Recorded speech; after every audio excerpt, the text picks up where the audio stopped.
Frindle by Andrew Clements, Chapter 13, Ripples. But life did settle back to normal in Westfield. More leaves fell, Thanksgiving came, and then the first snow, then Christmas, and more snow.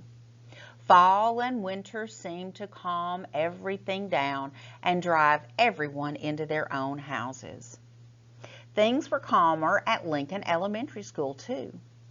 Frindle mania was over, but that didn't mean the word was gone. Not at all. All the kids and even some of the teachers used the new word. At first, it was on purpose. Then it became a habit. And by the middle of February, Frindle was just a word, like door or tree or hat. People in Westfield barely noticed it anymore.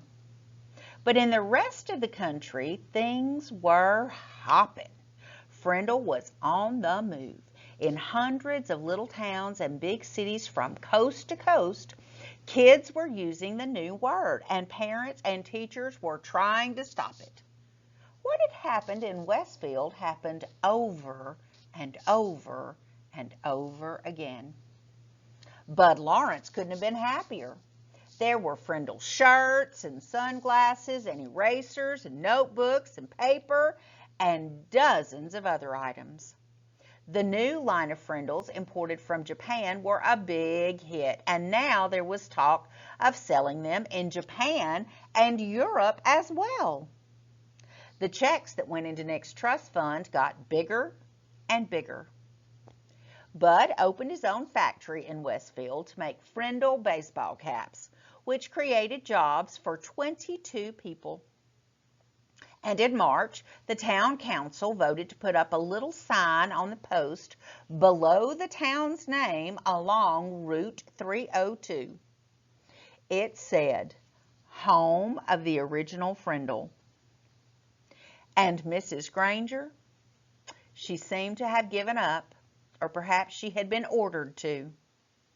No one knew. Her poster about the forbidden word had quietly disappeared from the bulletin board, and kids were not staying after school writing sentences anymore. It was business as usual, except for one thing. Everyone in 5th grade got at least one word wrong on his or her spelling test each week. Every week, the first word at the top of Mrs. Granger's list was pen. And each Friday during the spelling test, every kid spelled it Frindle.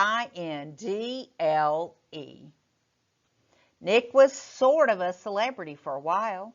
Everyone had seen him on The Late Show and on Good Morning America and 2 or 3 other TV shows. John and Chris and all his friends kept asking about what it was like to ride in a limousine. After a week or two, though, it was old news, and everyone seemed to forget it and move on. The only person who couldn't quite forget about everything was Nick.